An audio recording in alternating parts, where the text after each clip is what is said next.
One of the great takeaways from this book is its apologetic content. In his response to those who want to make God responsible for all the tragedies in the world, J.D. writes, "In many cases, we have to live out our days not knowing the precise reason for terrible events. But the cross shows us what they cannot mean. They cannot mean that God is absent or out of control." Often when you hear someone say, "My God would never do that," or similar statements, they are not talking about the God of the Bible, in whose image they were created. Rather, they are talking about a God they have created for themselves.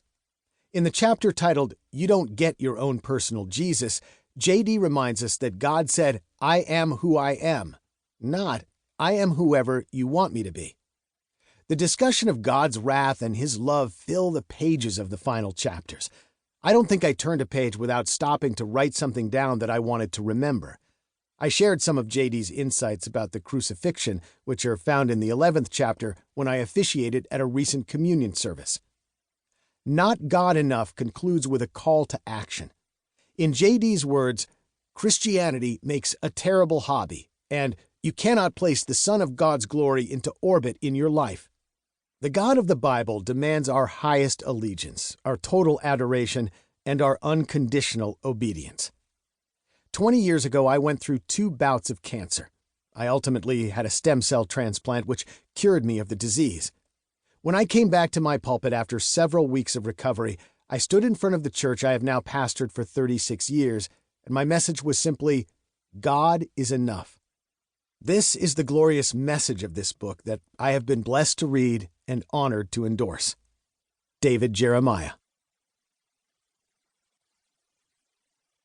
Acknowledgements.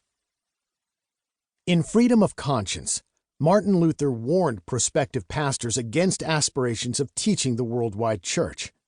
Instead, he said, focus on your church. If the worldwide church feels like you have something helpful to say to it, Luther advised, it will come to you. To that end, every book I have written has been written first and foremost for the Summit Church in Durham, North Carolina, which I have been privileged to pastor for 16 years. I love its members, and our staff team is the greatest group of people ever assembled on earth. The Summit congregation are such a grateful and generous people. They have patiently listened as I worked through the questions this book addresses, and many more, weekend by weekend. They truly yearn to see God in all His glory. I also want to thank the excellent editorial team at Zondervan, including Sandy Vanderzicht, Amanda Sorensen, John Sloan, and Matt Estel for believing in this message and working so tirelessly to craft it into a form I could share. Seeley Yates and his team at Yates & Yates believed in this message before anybody else and fought fiercely to preserve its integrity.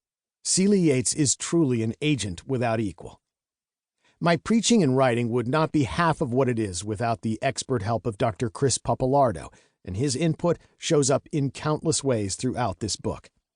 Chris's one-line job description is, "Make me sound smarter." A frustrating assignment, no doubt, but rest assured that the things that do sound smart in this book originated with him.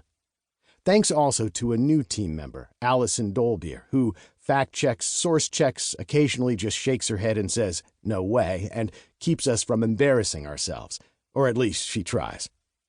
There is no more capable, dedicated, and selfless administrative team than what God has provided for me in Dana Rowland Leach and Allie Rand. Dr. David Thompson, our lead executive pastor, is a friend and co-laborer whose dedication to our church and my ministry enables me to devote my time to teaching. I am grateful for his friendship and his selflessness. Curtis Andrusco and Chuck Reed have spoken endless words of courage and vision into me throughout this project, specifically about the subjects contained herein. They shield and inspire me.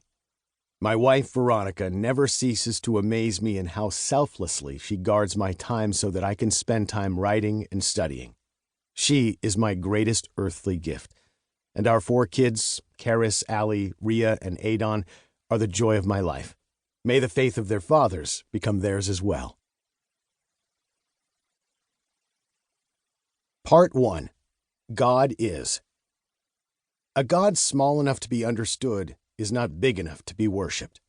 Evelyn Underhill. Chapter 1. I Can't Believe.